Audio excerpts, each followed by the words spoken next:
আমার ঘরে এখন 400-500 অসম্ভব সুন্দর একটা জায়গাতে আমরা আছি এখন। কোথায় আছি সেটা বলবো না, সেটা বলতেও চাই না, কিন্তু এখানে দাঁড়িয়ে এইটুকুনি করতে পারছি, যেটা হচ্ছে খুব রিস্কি, খুব রিস্কি একটা কাজ করছি।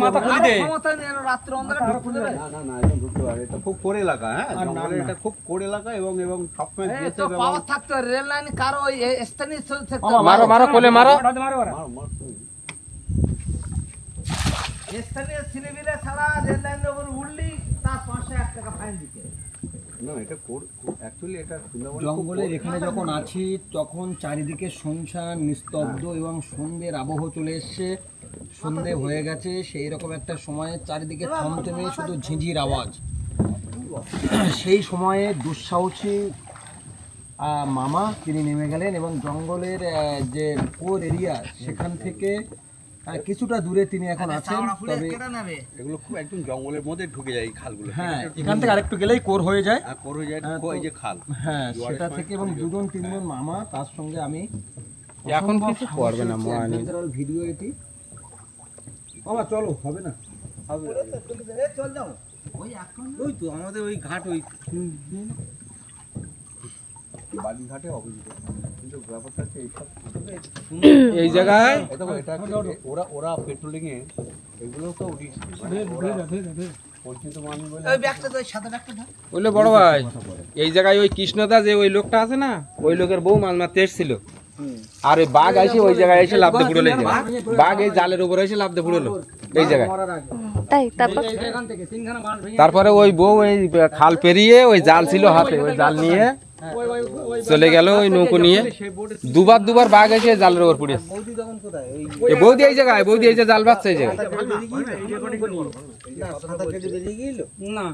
একদম এই জায়গায়, একদম বাঙ্গাসের গোড়া সোজা আমরা ওপারেতে দেখতে পাচ্ছি। নৌকো বাঁধা ছিল ওই খালে, তাই না? বাসা খালি নৌকো বাঁধা ছিল, এখান থেকে সাঁতার দিকে গাঙে ঘুরেছে, গাং দিয়ে সাঁতার দিয়ে চলে গেছে। বৌদি এখান থেকে ওখানে গেছে, কেউ নৌকো সাইডে বাঁধা ছিল, নৌকো ওখানে বাঁধা ছিল, একা একা এলো ওই খালে মুখে বেঁধে এই খালে এলো বাকি। চলো খাল মেরে বাইরে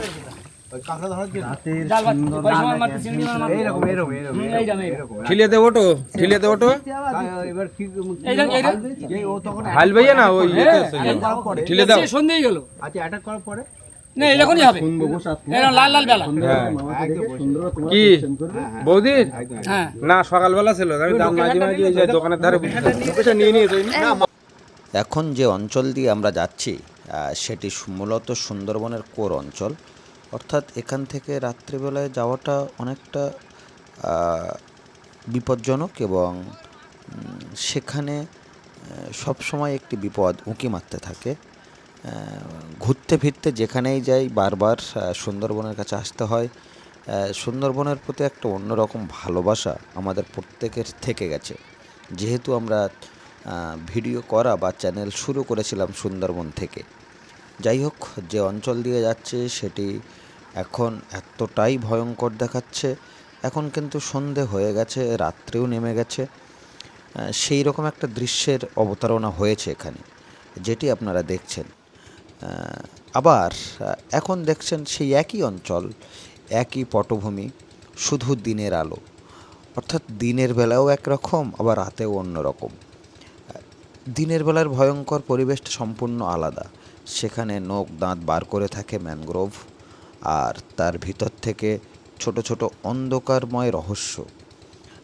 অবশ্য কাঁটা যে জাল দেওয়া আছে, সেই জালটা কিন্তু আরও ভয়ঙ্কর পরিবেশটাকে আরও মায়াবী করে তোলে, এ নিয়ে কোনো সন্দেহ নেই।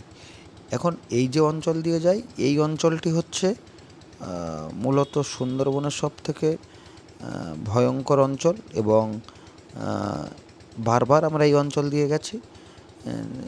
এখন যাচ্ছি মূলত আমরা যে কালিন্দী নদী, তার কিন্তু অপোজিট পারে, অর্থাৎ কালিন্দী নদী থেকে একটা খাঁড়ি ঢুকে গেছে, সেই খাঁড়ির ভিতর থেকে আমরা যাওয়া আসা করছিলাম। আবার বেশ কিছু দূর গিয়ে আমরা একটা বড় গেস্ট বোটে উঠে পড়ি। আমাদের জন্য সেখানে অপেক্ষা করা হচ্ছিল।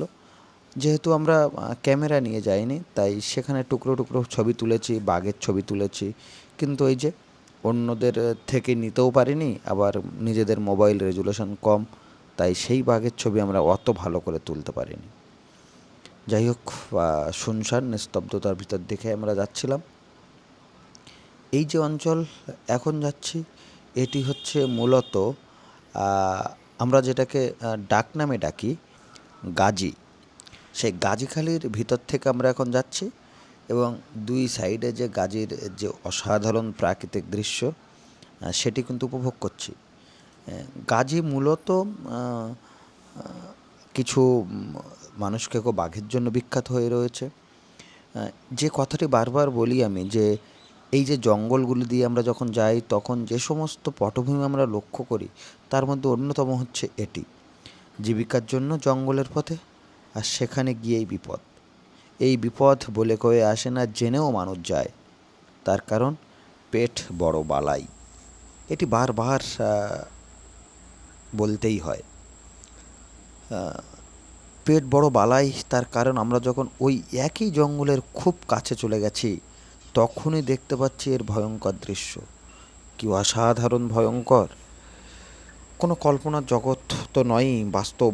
আর এই বাস্তবের সঙ্গে যখন সুন্দরবনে আসা হয় তখন আরেকটি বাস্তব, অর্থাৎ পরাবাস্তব যদি ধরি আমি, দার্শনিক কিছু তত্ত্ব এড়িয়ে যদি আমি সেই চত্বরগুলো দিয়ে যাই, সেখানেও কিন্তু মানুষের বিপদ কম নয়।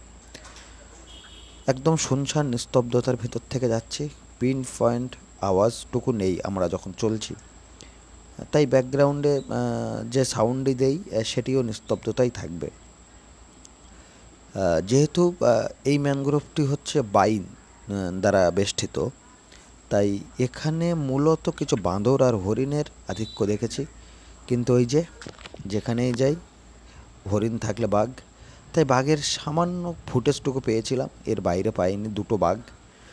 আর একটা কথা বলতে হয়, এই চত্বর কিন্তু বর্ষার সময় সকালে ওয়েদারটা এরকম, অর্থাৎ বৃষ্টি হয়ে গেছে কিন্তু সকালবেলায় পুরো মনে হচ্ছে দিগন্ত বিস্তৃত একটা স্নিগ্ধ বাতাস ছড়িয়ে রেখেছে এখানে, আর তার ভিতর থেকে আমরা যাচ্ছি। পরিবেশটা কেমন লাগলো, আর এই দৃশ্যপট কেমন লাগলো? রাতের সুন্দরবন আবার দিনের সুন্দরবন সম্পূর্ণ আলাদা, বিপরীতধর্মী এক দৃশ্য দেখালাম। ভালো লাগলে জানাবেন, আর অবশ্যই পাশে থাকবেন।